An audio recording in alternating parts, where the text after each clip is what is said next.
Hi, this is Kunal Mandal and you are watching KCU. Bharat के लिए बहादुरी से 3 सबसे खतरनाक वॉर लड़ी, यहाँ तक कि देश के सम्मान के लिए गोलियां भी खाई। एक वॉर ऐसी जीती कि पाकिस्तान के 2 टुकड़े कर दिए। अपनी आखिरी सांसों तक जगह जगह इंडियन आर्मी के लिए काम करा और आर्मी को रिप्रेजेंट करा। लेकिन जब मृत्यु हुई तो कोई बड़ा नेता श्रद्धांजलि देने के लिए नहीं आया। एक ऐसे ऑफिसर जिनके कारण देश में लाखों जानें बची, 100 किलोमीटर की टेरिटरी बची। उनके अंतिम संस्कार के वक्त सम्मान देने ना तो प्राइम मिनिस्टर मनमोहन सिंह पहुंचे और ना ही प्रेसिडेंट प्रतिभा पाटिल। शेमफुल ऐसे शब्द इस्तेमाल करे गए थे दूसरे सीनियर आर्मी ऑफिसर्स के द्वारा जब सैम मानेकशॉ को उनकी ड्यू रिस्पेक्ट नहीं दी गई। दोस्तों, आखिर ऐसा क्या हुआ होगा कि सैम मानेकशॉ को कांग्रेस द्वारा सही सम्मान नहीं दिया गया? जानेंगे आज के इस वीडियो में। साथ ही कैसे उन्होंने 1971 में भारत पाकिस्तान युद्ध में भारत को जीत दिलाई और ईस्ट पाकिस्तान को बांग्लादेश के नए देश में तब्दील किया, और वर्ल्ड वॉर 2 में 7 गोलियां लगने के बावजूद कैसे सैम बहादुर का जीवन बच सका। ऐसे सभी सवालों के जवाब हम जानेंगे आज के इस वीडियो में, और उसी के साथ हम सैम मानेकशॉ की पूरी लाइफ स्टोरी पर नजर डालेंगे, क्योंकि इनकी कहानी हमारे देश के हर बच्चे को जाननी चाहिए। तो आइए शुरू करते हैं। सैम मानेकशॉ का जन्म 3 अप्रैल 1914 को अमृतसर के एक पारसी परिवार में हुआ। उनके पिता हॉर्मिस मानेकशॉ एक डॉक्टर थे और अमृतसर में एक बहुत बड़े क्लिनिक को चलाते थे। सैम अपने 6 भाई बहनों में 5वें बच्चे थे, और इसी कारण बड़े होते हुए उन्होंने एक ऐसी पर्सनालिटी डेवलप करनी शुरू करी जहां वो अक्सर अपने बहन भाइयों को प्रैंक करते रहते थे या फिर उनसे किसी तरह मजाक मस्ती करते रहते थे। इसी के चलते उनका सेंस ऑफ ह्यूमर भी बड़ा ही आला तरीके से अच्छा होता। सैम ने अपनी प्राइमरी स्कूलिंग तो अमृतसर से ही करी, लेकिन क्योंकि ये बहुत ही हाई अचीविंग और इंटेलिजेंट स्टूडेंट थे, इसलिए इनको बड़ी क्लासेस पढ़ने के लिए नैनीताल के शेरवुड स्कूल भेजा गया। आपको बता दूं कि ये एक बहुत ही ग्लोरियस स्कूल है और अमिताभ बच्चन भी इसी स्कूल से पढ़े हुए हैं। खैर, अपनी स्कूलिंग खत्म करने के बाद जब सैम 15 साल के हुए तब इन्होंने डिसाइड करा कि ये भी अपने पिता की तरह ही एक डॉक्टर बनेंगे, और इसकी पढ़ाई करने के लिए वो लंदन जाना चाहते थे, जहाँ पहले ही इनके 2 भाई इंजीनियरिंग भी कर रहे थे। यही बात जब सैम ने अपने पिता से कही तो उनके पिता ने साफ मना कर दिया और कहा कि तुम अभी विदेश जाने के लिए बहुत छोटे हो। 15 साल के सैम इस बात से बड़ा नाराज हुए थे। उन्होंने फिर अमृतसर के हिंदू सभा कॉलेज में एडमिशन लिया और अगले 3 सालों तक साइंस की पढ़ाई कर ग्रेजुएशन पूरी करी। अब उनकी उम्र करीब 18 हो गई थी और अब वो अपने काम या व्यवसाय की उम्र तक आ गए थे, जहाँ उन्हें अब कुछ काम करना शुरू करना था। और वो अभी भी अपने पिता की उस बात से बड़ा नाराज थे कि उन्होंने उनको लंदन नहीं जाने दिया। ये बात रही साल 1932 की, जब इत्तेफाक से इंडियन मिलिट्री कॉलेज कमेटी ने एक मिलिट्री एकेडमी बनाई। इसके जरिए इंडियन मिलिट्री में 18 से 20 साल के जवानों की भर्ती हुई। इस भर्ती के लिए एक एग्जाम रखा गया और सैम मानेकशॉ ने अपने पिता से नाराजगी के चलते ये तय करा कि क्योंकि वो मुझे लंदन नहीं जाने देना चाहते, इसलिए मैं खुद अपनी मर्जी से इस एग्जाम को देने जा रहा हूं। सैम ने इस एग्जाम को अटेम्प्ट करा और उनका सिलेक्शन होना तो फिर जाहिर था, क्योंकि वो एक एक्सेप्शनल इंटेलिजेंट स्टूडेंट थे। इस एग्जाम में सिलेक्ट हुए उनके बैच के 15 कैडेट्स में से सैम मानेकशॉ की रैंक थी 6th। और कुछ इस तरह इंडियन मिलिट्री एकेडमी आए, जहां अगले 3 सालों तक इन्होंने मिलिट्री ट्रेनिंग करी और फिर 20 साल की उम्र में 1 फरवरी 1935 को सेकंड लेफ्टिनेंट के तौर पर इंडियन मिलिट्री को ज्वाइन किया। यहीं से हमारे देश के सबसे महान सोल्जर सैम बहादुर का ग्लोरियस करियर शुरू हुआ। दोस्तों, आपको गौर करना होगा कि क्योंकि इस वक्त पर ब्रिटिश राज था, इसलिए मानेकशॉ को सबसे पहले British regiment 2nd battalion royal Scots में भर्ती किया गया। गौर करने वाली बात यह भी है कि सैम मानेकशॉ को अपने करेज, क्विक थिंकिंग और मुश्किल परिस्थिति में सही निर्णय लेने की काबिलियत की वजह से आर्मी में बहुत जल्दी प्रमोट किया जा रहा था। कुछ साल बीते और दुनिया में वर्ल्ड वॉर 2 छिड़ गई थी। क्योंकि इंडियन आर्मी ब्रिटिश राज के तले आती थी, तो इंडियन आर्मी के सैनिक इस युद्ध में ब्रिटिश की तरफ से लड़े। ऐसे में एक ट्रू आर्मीमैन स्पिरिट के साथ सैम मानेकशॉ ने भी इस वॉर में अपॉइंटमेंट की। ब्रिटिश आर्मी में क्वालिफाइड ऑफिसर्स की कमी के चलते सैम को टेम्परेरी कैप्टन बनाया गया और बर्मा में जापानीज आर्मी से लड़ी। उनकी कमांड में उनकी बटालियन ने एक बहुत ही मुश्किल टास्क पूरा किया, जहां उन्होंने एक हिल पर अपना कब्जा बना लिया। ऐसे में वो अपने टास्क में तो सक्सेसफुल रहे, लेकिन फिर जापानीज आर्मी की तरफ से उनकी ओर लाइट मशीन गन फायर होनी शुरू हो गई और इसी की कुछ गोलियां सैम मानेकशॉ को मिली। ऐसा होते ही पूरी बटालियन को एक बड़ा धक्का लगा।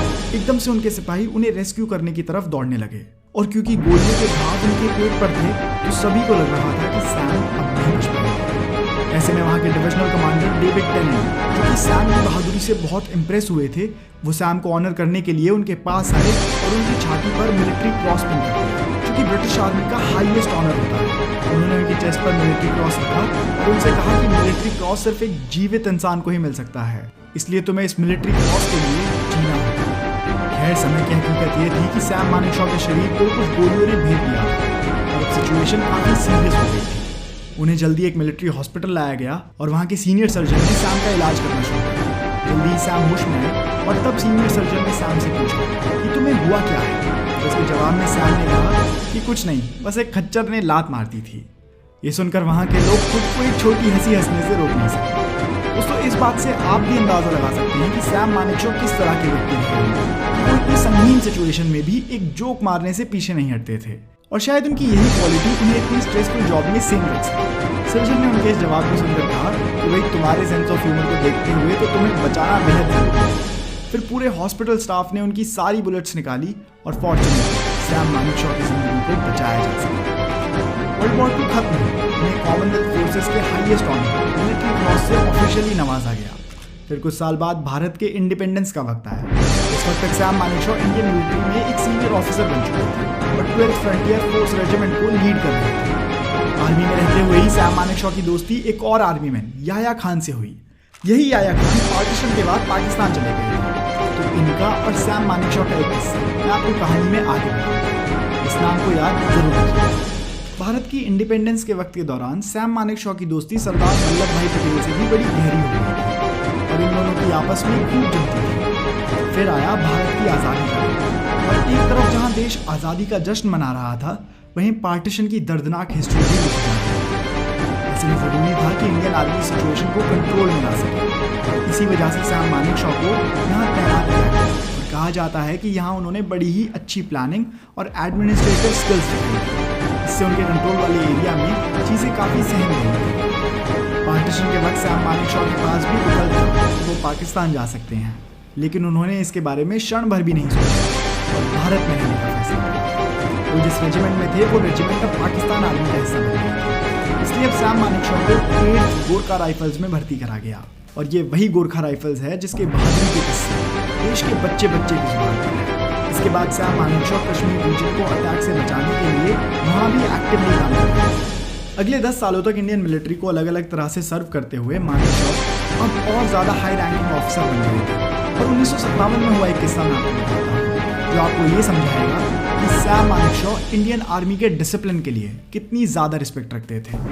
1957 में इंडिया के defence minister Krishna Menon Sam Manekshaw के डिवीजन को विजिट कर रहे थे और उस वक्त पर चीफ ऑफ आर्मी स्टाफ हुआ करते थे के.एस. थिमाया।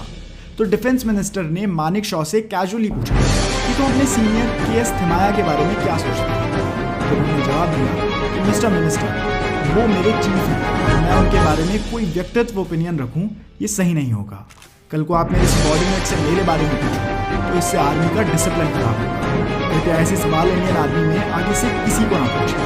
दोस्तों ये बहुत दुर्भाग्य की बात है कि हमारे देश के कुछ पॉलिटिशियंस ने सैम मानेकशॉ जैसे देशभक्त और बहादुर ऑफिसर के करियर को खत्म करने की कोशिश करी थी। कांग्रेस पार्टी से चुने गए डिफेंस मिनिस्टर कृष्णा मेनन और chief of general staff lieutenant general B.M. Call, ये दोनों ही सैम मानेकशॉ के खिलाफ कॉन्स्पायर कर रहे थे और किसी भी तरह सैम मानेकशॉ के हाथों से आर्मी की भागदौड़ छीनना चाहते थे और इसके लिए इतना गिर गए कि भारत को 1962 की चाइना वॉर में हार का सामना करना पड़ा। दरअसल कृष्णा मेनन और B.M. कॉल दोनों ही प्राइम मिनिस्टर नेहरू के बेहद करीबी थे और B.M. कॉल के लिए तो ये भी कहा जाता है कि इन्हें आर्मी में प्रमोशन सिर्फ अपने नेहरू कनेक्शंस की वजह से मिलते थे और इनके अंदर इतनी हाई रैंक होल्ड करने की कोई काबिलियत ही नहीं थी।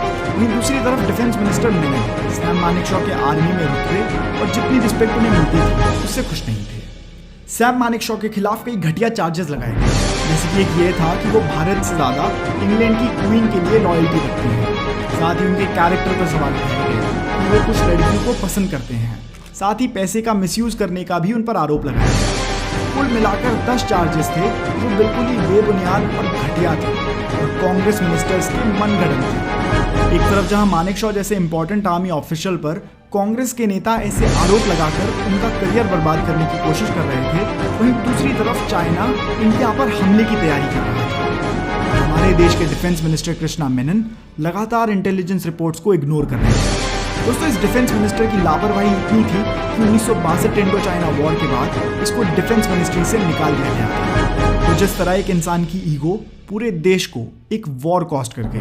दोस्तों इसमें और ज़्यादा शर्म की बात तो ये है कि उनके फोर्स डेजिग्नेशन के बाद भी प्राइम मिनिस्टर नेहरू उनको किसी तरह बचाना चाहते थे और कोई दूसरी पोस्ट दिलवा देना चाहते थे। खैर, जब चाइना वॉर शुरू हुई तब मानेकशॉ कोर्ट प्रोसीडिंग्स के चलते इस वॉर में हिस्सा ना ले सके। इंडियन आर्मी को हर एंड पर बुरी तरह चाइनीज आर्मी हरा रही थी और इसी के चलते वी.एम. पॉल और कृष्णा मेनन दोनों को बैड प्लानिंग और एग्जीक्यूशन के चलते अपनी पोस्ट से हटा दिया गया और नवंबर 1962 में प्राइम मिनिस्टर जवाहरलाल नेहरू ने मानेकशॉ को वापस कमांड लेने के लिए बुलाया और नेहरू ने खुद सैम मानेकशॉ से माफी भी मांगी। सैम मानेकशॉ ने आते ही पहले जवानों के मनोबल को बढ़ाया और सही लीडरशिप के साथ सभी को अग्रेसिव होने को कहा। इसके बाद अगले कुछ ही दिनों में इंडिया चाइना कॉन्फ्लिक्ट सॉल्व हो गया। इसके बाद वो नागालैंड में हो रही इंसर्जेंसी में भी आर्मी की बागडोर संभालने और वहाँ के कॉन्फ्लिक्ट को भी रिजॉल्व कराया। इसी के चलते उनको आगे चलकर पद्म भूषण से भी नवाजा गया। 1962 में इंडिया पाकिस्तान वॉर हुई, जिसमें भी सैम मानेकशॉ ने एक अहम भूमिका निभाई थी। लेकिन जो सैम मानेकशॉ के करियर की हाईलाइट रही वो रही 1971 इंडिया पाकिस्तान वॉर। इससे जुड़े किस्से मैं आपको आगे बताऊंगा। 1969 में सैम मानेकशॉ को इंडियन आर्मी का चीफ ऑफ आर्मी स्टाफ बनाया गया, जो कि इंडियन आर्मी की हाईएस्ट पोजीशन थी। और इसके बाद पूरे देश की आर्मी के चीफ थे सैम मानेकशॉ। अपनी लीडरशिप में सैम ने आर्मी को एफिशिएंट बनाना शुरू करा, कई पॉलिसीज को निखारा और ओवरऑल पूरी आर्मी बहुत हेल्दी स्टेट में आ गई थी। ऐसे में जब उन्होंने एक गोरखा राइफल्स की बटालियन को विजिट करा तो वहां के एक सिपाही से पूछा कि तुम्हारे चीफ का नाम क्या है। तो सिपाही ने क्षण भर में कहा सैम बहादुर। तो यहीं से सैम मानेकशॉ को सैम बहादुर नाम मिला। फास्ट फॉरवर्ड टू 1971, देश की प्रधानमंत्री श्रीमती इंदिरा गांधी जी थी और वो ईस्ट पाकिस्तान से जुड़ी रेफ्यूजी प्रॉब्लम से बेहद परेशान थी। दरअसल उस वक्त पर पाकिस्तान दो हिस्सों में बटा था, एक वेस्ट पाकिस्तान और दूसरा ईस्ट पाकिस्तान। ऐसे में जो पाकिस्तान की पूरी लीडरशिप थी वो थी वेस्ट पाकिस्तान में, जो कि ईस्ट पाकिस्तान में जबरन क्राइम को बढ़ावा दे रही थी। ऐसे में बच्चों, बूढ़े और औरतों के साथ बदसलूकी बढ़ती जा रही थी। यहाँ क्राइम इतना ज्यादा बढ़ गया था कि लोग ईस्ट पाकिस्तान से भागकर इंडिया आने लगे और यहीं से वेस्ट बंगाल, त्रिपुरा और असम जैसे स्टेट्स में रेफ्यूजी प्रॉब्लम बहुत ज्यादा बढ़ गई। प्राइम मिनिस्टर इंदिरा गांधी चाहती थी कि वो ईस्ट पाकिस्तान पर हमला करे और वहाँ के लोगों को लिबरेट करा सके। ऐसे में प्राइम मिनिस्टर इंदिरा गांधी ने सैम मानेकशॉ को बुलाया और उनसे वॉर की तैयारी शुरू करने को कहा, लेकिन सैम मानेकशॉ ने साफ मना किया।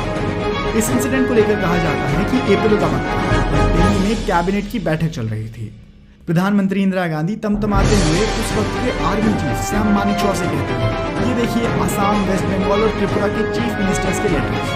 आप क्या कर रहे हैं? वहाँ रेफ्यूजी प्रॉब्लम बढ़ती जा रही है, ईस्ट पाकिस्तान से लगातार लोग आ रहे हैं, आप सेना ले जाइए और प्रॉब्लम सॉल्व कीजिए। इस पर जवाब देते हुए सैम मानेकशॉ ने कहा, मैं ऐसा नहीं कर सकता, हम अभी वॉर के लिए तैयार नहीं हैं, हमारे पास सिर्फ 12 टैंक्स हैं, वहीं हमारी आर्मी को भी अभी ट्रेनिंग की जरूरत है। सैम ने साफ कहा कि अगर अभी वॉर हुई तो देश को बहुत नुकसान होगा, हमें तैयारी का मौका दें, जब वॉर करनी होगी हम खुद बता देंगे। कहते हैं कि मानेकशॉ के ऐसे तीखे तेवर देखकर इंदिरा गांधी भी चुप हो गई। उस वक्त पर सैम मानेकशॉ ने युद्ध न लड़ने के 2 तर्क और दिए। एक तो ये कि मॉनसून आने वाला था, जिससे बारिश उनके सारे एफर्ट्स पर पानी फेर सकती थी। वहीं जगह जगह पर पानी भरे होने से इक्विपमेंट और मिलिट्री को ट्रांसपोर्ट करना भी काफी मुश्किल होगा। दूसरी वजह यह थी कि अगर ये 2 फ्रंट वॉर बन जाती है तो ऐसा ना हो कि चाइना भी इसमें पाकिस्तान के सपोर्ट में कूद पड़े, फिर सिचुएशन को कंट्रोल करना बहुत मुश्किल हो जाएगा। इसलिए सही यही होगा कि हम सर्दियों का इंतजार करें, तब पूरी चाइना बॉर्डर पर स्नो होगी और बर्फ की वजह से वो चाह कर भी इस पार नहीं आ सकते। ऐसे कैलकुलेटेड रीजंस बताकर सैम मानेकशॉ ने उस वक्त युद्ध लड़ने से मना कर दिया और उनसे तैयारी करने के लिए कुछ और वक्त मांगा। दोस्तों, इन्हीं कैलकुलेशंस और फार साइटेडनेस से आप सैम मानेकशॉ की युद्ध नीति की समझ का अंदाजा लगा सकते हैं। अगले कुछ महीनों तक आर्मी ने वॉर के लिए ट्रेन करा, बांग्लादेशी गोरिल्लास और ट्रूप्स को भी ट्रेनिंग दी। फिर 3 दिसंबर 1971 को पाकिस्तानी एयरक्राफ्ट ने इंडियन एयरफोर्स बेस पर अटैक करा और पाकिस्तान को इसका जवाब देना बेहद जरूरी था। इस वक्त पर कहा जाता है कि इंदिरा गांधी ने सैम मानेकशॉ से पूछा कि क्या अब हम वॉर के लिए तैयार हैं? तो सैम मानेकशॉ ने इंदिरा गांधी को बड़े ही प्लेफुल तरीके से कहा, मैं हमेशा तैयार हूँ सुनने। एक तरफ जहां दूसरे कैबिनेट मिनिस्टर्स इंदिरा गांधी के सामने कुछ कहने से भी डरते थे, आर्मी चीफ सैम मानेकशॉ उन्हें स्वीटी कहकर बुलाते थे। फिर ये सब वो मजाकिया और प्लेफुल ढंग से ही करते थे और इसीलिए इंदिरा गांधी भी इन बातों को मजाक में डाल देती थी। और वो ये भी जानती थी कि सैम मानेकशॉ जैसे काबिल लीडर के दम पर ही वो ईस्ट पाकिस्तान की जंग जीत सकती है, इसलिए वो उनके सारे नखरे सुनकर टाल देती थी। इंडिया पाकिस्तान वॉर लड़ी हुई और इंडिया के एग्रेसिव अटैक के सामने पाकिस्तानी आर्मी नहीं टिक पा रही थी। इंडिया ने जल्दी ही सभी बेहतर पोजीशंस को ऑक्यूपाई कर लिया और पाकिस्तानी फोर्सेस आइसोलेट होने लगे और यहीं से पाकिस्तानी फोर्सेस ने सरेंडर करना भी शुरू कर दिया। इस वॉर में United states of America Pakistan को सपोर्ट कर रही थी, वहीं रशिया का सपोर्ट इंडिया की तरफ था। इसी के चलते पाकिस्तानी ट्रूप्स को एक के बाद एक मौके पर मुंह की खानी पड़ रही थी। सैम मानेकशॉ ने 9, 11 और 15 दिसंबर को ये अनाउंसमेंट्स करनी शुरू करी कि अगर पाकिस्तानी आर्मी सरेंडर कर देती है तो उनको ऑनरेबल ट्रीटमेंट दिया जाएगा और किसी भी प्रिजनर ऑफ वॉर के साथ कोई भी बदसलूकी नहीं की जाएगी। उनके रेडियो मैसेज में उन्होंने एग्जैक्टली ये कहा था, भारतीय फोर्सेस ने तुम्हें पूरी तरह से घेर लिया है, तुम्हारी एयरफोर्स तबाह हो गई है, तुम्हारे पास अब किसी भी तरह की मदद आने की कोई उम्मीद नहीं है। चिटागोंग, चालना और मांगला पोर्ट्स ब्लॉक कर दिए गए हैं और कोई तुम्हें बचाने नहीं आ पाएगा। तुम्हारी किस्मत अब तुम्हारा साथ नहीं दे पाएगी। मुक्ति बाहिनी और बांग्लादेश के लोग उन पर हुए अत्याचार का बदला लेने के लिए तैयार हैं। तुम अब सरेंडर करो। व्यर्थ में क्यों जीवन गंवाना? क्या तुम्हें अपने बच्चों के पास घर नहीं जाना?